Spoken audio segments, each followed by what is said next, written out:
self-mutilate. If that's not a Holocaust, without a Hitler as a boss, then you must be lost. Who really cares with the riches that you have? The floss, Benzes and Lexus, with $1 million watch. For me to get here, I took some real fucking losses. Some of my friends that really died, who paid the bigger cost? Welcome, ladies and gentlemen. One half of your dynamic duo. I know what you're thinking. This, you got on yellow. I got on merchandise. KOD, DOA, DOK. Anyway, I want to come to y'all and ask y'all a couple questions today. Why is it, maybe this is not everybody, but why do people believe you could have friends where you work at? I mean, I understand you can have a cool coworker that you might want to hang out with, but why do people believe you can have friends where you work at? If you weren't friends before you got there, what makes y'all friends now that you see them every day? And I say that with all disparity and honesty.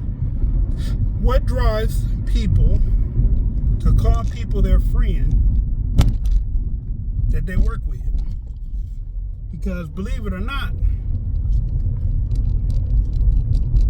friends are the main reasons people get betrayed. Women are the downfall of men, not all women. Now, I'm not being misogynistic.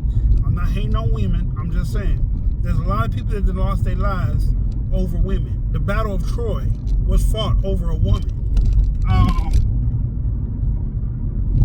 Beyond that, why do we have this overbearing need to want to be friends with people we work with?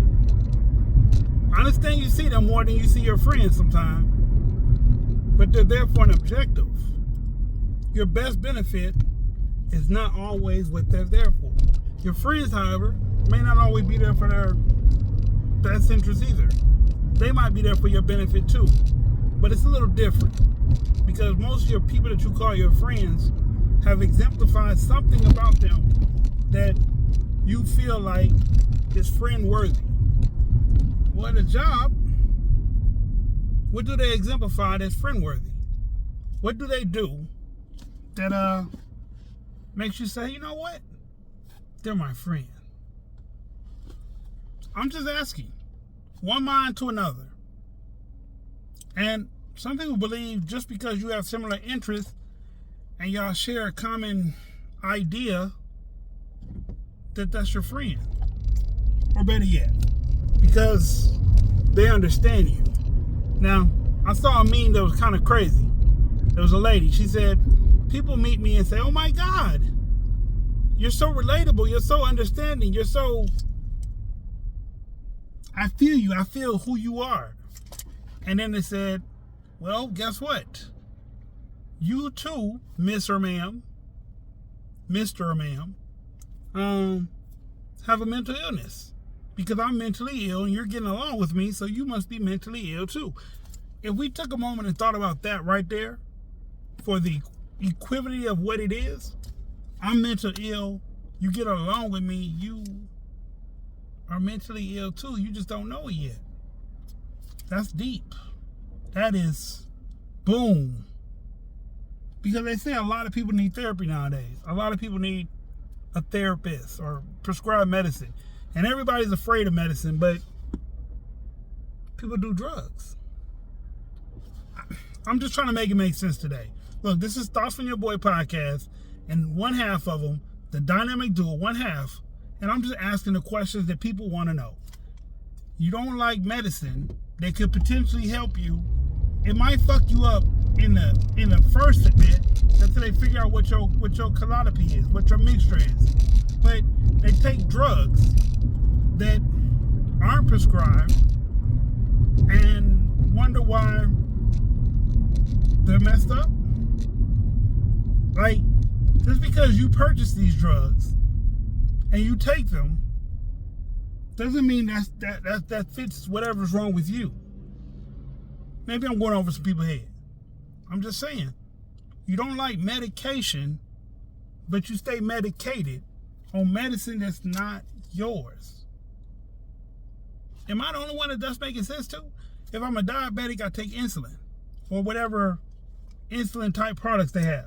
If I have kidney failure, they give me dialysis. If I have a headache, I take aspirin. How is it if you have a mental illness and you think cocaine, weed, Xanax, lower tabs, Percocets, Oxycontin, or fentanyl is going to help codeine too. It's going to help you through your situation that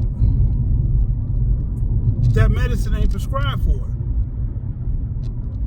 Like, those are real medicines, some of them, but they're prescribed for certain reasons. If they're not prescribed to you, they're not going to help your situation. Is that understandable? Is that making sense to some of y'all? So, why do we call people friends?